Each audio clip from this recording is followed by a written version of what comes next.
Jeremiah chapter 2. Magandang balita Biblia. Ang pag-iingat ng Diyos sa Israel. Sinabi sa akin ni Yahweh na pumunta ako sa Jerusalem at ipahayag ito sa lahat ng naroon. Natatandaan ko ang iyong katapatan noong bata ka pa, ang iyong pagmamahal ng tayo'y ikasal.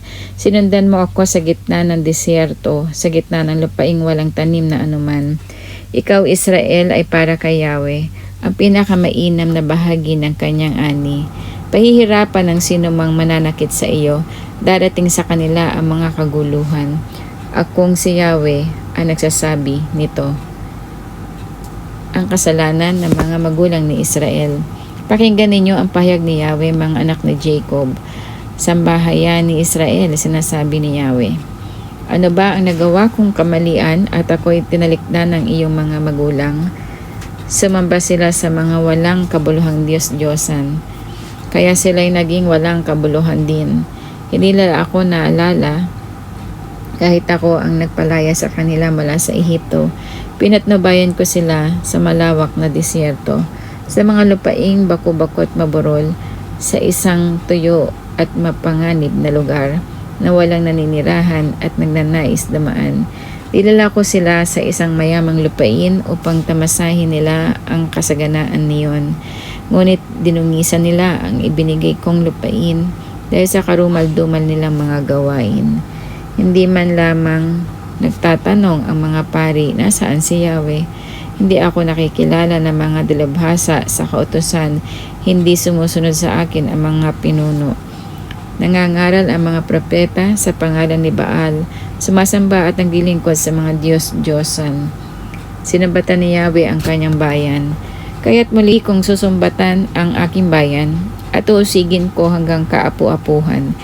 Tumawid kang pakanluran hanggang Cyprus at magpadala ka patungong Pasilangan hanggang Kedar. Makikita mo kung may nangyaring tulad nito kailanman. Mayroon bang bansa na nagpalit ng kanyang mga Diyos? Kahit na ang mga ito ay hindi naman talagang Diyos.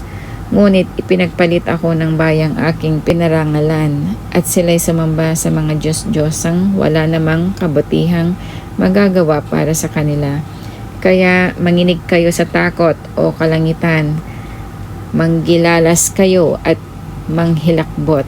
Akong si Yahweh ang nagsasalita. Dalawa ang kasalanan ng aking bayan. Tinalikuran nila ako. Ako nabukal na nagbibigay buhay at humukay sila ng mga balon, ngunit mga balong butas na walang naiipong tubig. Ang ibinunga ng pagtataksil ng Israel. Hindi alipin ng Israel nang siya isilang. Ngunit bakit siya pinaghahanap ng kanyang mga kaaway? Sila'y para mga liyong umaatungal habang winawasak ang lupain. Giniba ang kanyang mga lungsod kaya't wala nang naninirahan doon. Binasag ng mga taga-Memphis at taga-Taphnes ang kanyang bungo. Ikaw na rin, Israel, ang dapat sisihin sa nangyari sa iyo. Tinalikdan mo ako na iyong Diyos. Akong si Yahweh na umakay sa iyong mga paglalakbay. Ano ang mapapala mo sa pagpunta sa Ehipto? Ang makainom ng tubig sa ilog Nilo? Ano ang inaasahan mong makukuha sa Assyria? Ang makainom ng tubig sa ilog Euphrates? Paparusahan ka ng sarili mong kasamaan. Papahamak ka ng iyong pagtalikod sa akin. Mararanasan mo kung gaano kapait at kahirap ang mawalan ng takot at tumalikod kay Yahweh na iyong Diyos. Ako ang Panginoong Yahweh, ang makapangyarihan sa lahat, ang nagsasabi nito. Ayaw sambahin ng Israel si Yahweh. Matagal mo nang itinakwil ang kapangyarihan ko, Israel, at ako'y ayaw mong sundin sapagkat ang sabi mo, hindi ako maglilingkod. Ngunit sa ibabaw, ang bawat mataas na burol at sa lilim ng bawat mayabong na punong kahoy, ikaw ay sumamba sa mga Diyos-Diyosan, gaya ng babaeng nagbebenta ng sarili. Maganda ka noon ng aking itanim mula sa pinakamalusog na binhi ng ubas. Tingnan mo ngayon ang naging buhay mo. Para kang ubas na ligaw na bubulok ang bunga at walang pakinabang. Kahit maghugas ka pa at gumamit ng pinakamatapang na sabon, mananatili pa rin ang mantsa ng iyong kasalanan. Hindi mo iyan may tatago sa akin, ang Panginoong Yahweh ang nagsasalita. Masasabi mo bang hindi nadumihan ang iyong sarili at hindi ka sumamba sa Diyos-Diyosang si Baal? Napakalaki ng kasalanang nagawa mo doon sa libis, para kang batang kamelyo na hindi mapigilan. Takbo na takbo at nagwawala. Tulad mo'y babaeng asno na masidhi ang pagnanasa. Wala makapigil kapag ito'y nag-iinit. Hindi na dapat mag-alala ang lalaking asno. Ika'y nakahanda sa lahat ng oras. Israel, huwag mong bayaan na ika'y magyapak o matuyo ang lalamunan at mamalat. Ngunit ang tugon mo, ano pa ang kabuluhan? Mahal ko ang ibang mga Diyos at sila ang aking sasambahin at paglilingkuran. Nararapat parusahan ng Israel.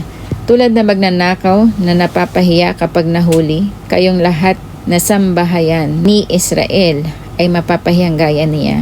Ang inyong mga hari at mga pinuno, mga pari at mga propeta, mapapahiya kayong lahat na nagsasabi sa punong kahoy, ikaw ang aking ama, at sa bato, ikaw ang aking ina. Mangyayari ito sapagkat itinakpil ninyo ako, sa halip na kayo ay maglingkod sa akin. Ngunit kung kayo naman ay naghihirap, hinihiling ninyong iligtas ko kayo. Nasaan ang mga Diyos-Diyos ang inyong ginawa? Tingnan natin kung kayo'y maliligtas nila sa oras ng inyong pangangailangan. Juda, sindami ng iyong lungsod ang iyong mga Diyos. Akong si Yahweh ay nagtatanong, ano ang isusumbat ninyo sa akin? Lahat kayo'y mga suwail. Wala na kayong ginawa kundi kalabanin ako. Pinarusahan ko kayo, ngunit di rin kayo nagbago. Para kayong mababangis na leon, pinagpapatay ninyo ang inyong mga propeta. Pakinggan ninyong mabuti ang sinasabi ko. Wala ba kayong napakinabangan sa akin? Ako ba'y naging parang tigang na lupa sa inyo? Bakit sinasabi ninyong malaya na kayong gawin ang inyong maibigan at hindi na kayo babalik sa akin? Malilimutan ba ng dalaga ang kanyang mga alahas o ng babaeng ikakasal ang kanyang damit pangkasal? Sabalit ako'y kinalimutan ng sarili kong bayan ng napakahabang panahon. Alam mo kung paano aakitin ang mga lalaki. Talo mo pa ang masasamang babae sa iyong paraan. Ang kasuotan mo'y tigmak ng dugo, ng dukha at walang malay. Sa dugo ng mga taong kailanman ay hindi pumasok sa iyong tahanan. Sabalit sa kabila ng lahat ng ito ay sinasabi mo, wala akong kasalanan, hindi nagalit sa akin si Yahweh. Ngunit akong si Yahweh ang magpaparusa sa iyo, sapagkat sinasabi mong hindi ka nagkasala. Bakit kay dali mong magpalit ng kaibigan? Bibiguin ka ng Ehipto tulad ng ginawa sa iyo ng Assyria. Mabibigo ka rin sa Ehipto. Iiwan mo siyang taglay ang kahihiyan, sapagkat itinakwil ni Yahweh ang iyong pinagkatiwalaan, at hindi kanila mabibigyan ng tagumpay.